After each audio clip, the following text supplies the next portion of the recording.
பாதத்துக்கு என் போன்ற வணக்கத்தை தெரிவித்துக் கொள்கின்றேன். எனது பெயர் ரச்சனா தேவி. நான் 12ஆம் வகுப்பு பயிலும் மாணவர். நான் தற்போது தங்கள் முன்னிலையில் உரையாற்ற வந்த தலைப்பு ஆசிரியர்களின் பெருமைகள். தனுஷ்கா, நீ கவிதை பாட்டை சொல்லு. எனது தமிழாசிரியர் எனக்கு கூறிய ஒரு சிறிய கதையை தங்களுடன் பகிர்ந்து கொள்ள விரும்புகின்றேன்.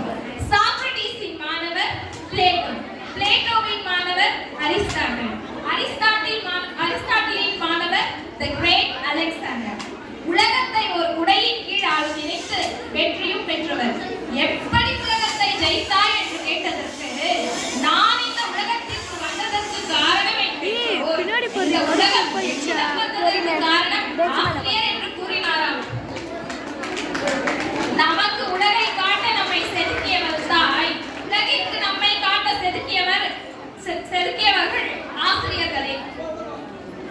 நம்மை விட வளர்ந்து விட்டானே என்று பொறாமைப்படாத ஒரே ஜீவன் ஆசிரியர்கள் மட்டும்தான். அது நம்ம கிடைக்கிறது. மாதா, பிதா, குரு, தெய்வம் என்று தானே கூறுகிறோம். இவற்றில் மாதா, பிதா, குரு ஆகிய மூவர் மட்டும்தான் கண்களுக்கு புலப்படும் தெய்வங்கள். காண இயல்கின்ற தெய்வத்தை விட்டு நம்மால் பார்க்க இயலாத தெய்வத்தை வணங்கிக் கொண்டிருக்கிறோம். நம் கண்களுக்கு புலப்படுகின்ற தெய்வங்களுள் முதல் தெய்வம் அன்னை, இரண்டாம் தெய்வம் தந்தை, மூன்றாம் தெய்வம் ஆசிரியரே. நாம் வீட்டில் அதிக நேரம் செலவிடுவதில்லை, பள்ளிகளில் தான் அதிக நேரத்தை செலவிடுகிறோம். ஆகவே நம் பெற்றோர்களை விட நம்மை அதிகமாக பாதுகாத்து அன்பு செலுத்தி அரவணைத்து அறிவு பசியை போக்கி ஒரு அன்னையாகவும் தந்தையாகவும் ஒரு ஆசானாகவும் ஆகிய மூன்று கடவுளின் பெற்றோர்கள் செய்யும் அனைத்து பணிகளையும் பாரபட்சமின்றி செய்து கொண்டிருப்பதால் ஆசிரியர்களை இரண்டாம் பெற்றோர்கள் என்று கூறுவர். Teachers are the second parents.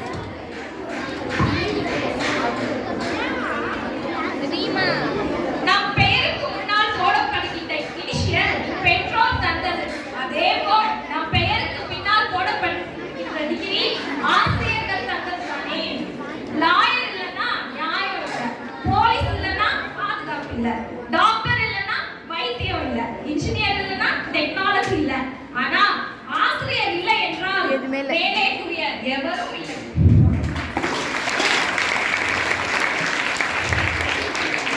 மருத்துவர் நம்மை பிணமாகாமல் பார்த்துக் கொள்கின்றார்கள், ஆனால் ஆசிரியர் நம்மை நடைபிணமாகாமல் பார்த்துக் கொள்கின்றார்கள். அன்பு மாணவ செல்வங்களே, கல்வி என்னும் அழியா செல்வத்தை கற்க வேண்டும். அத்தகைய அழியா செல்வத்தை கற்பிக்கும் ஆசிரியர்களுக்கு மதிப்பளித்து அவர்களின் ஆசையோடு கல்வியை கற்று சிறந்தோராக சிறப்பாக அழகாக மிகவும் தெளிவாக விளக்கியுள்ளார். உள்ளங்கள் தோறும் உள்ளவர்கள் வள்ளுவர் ஒன்றே முக்கால் அடி மாவெள்ள மற்ற எவை அழிவில்லாத சொந்த செல்வம் கல்வி செல்வமே. பொருள் போன்ற செல்வங்கள் நிலையானதல்ல, நினைவில் கொள்ளுங்கள். மாணவர்கள் வண்ண வண்ணமாக ஆகாயத்தில் உயர்ந்து பறக்கின்ற பட்டம், அனைவரின் மக்களுக்கும் அழகான பட்டமே புலப்படும். அதனை உயர்த்திய நூல் எவர் கண்ணுக்கும் தெரிவதல்ல. ஆசிரியர்கள் மூளை போன்றவர்கள் அனைவரையும் உயர்த்தி மகிழ்ச்சி கொள்வார்கள். வீடியோ எடுத்துங்கிற பின்னாடி போ.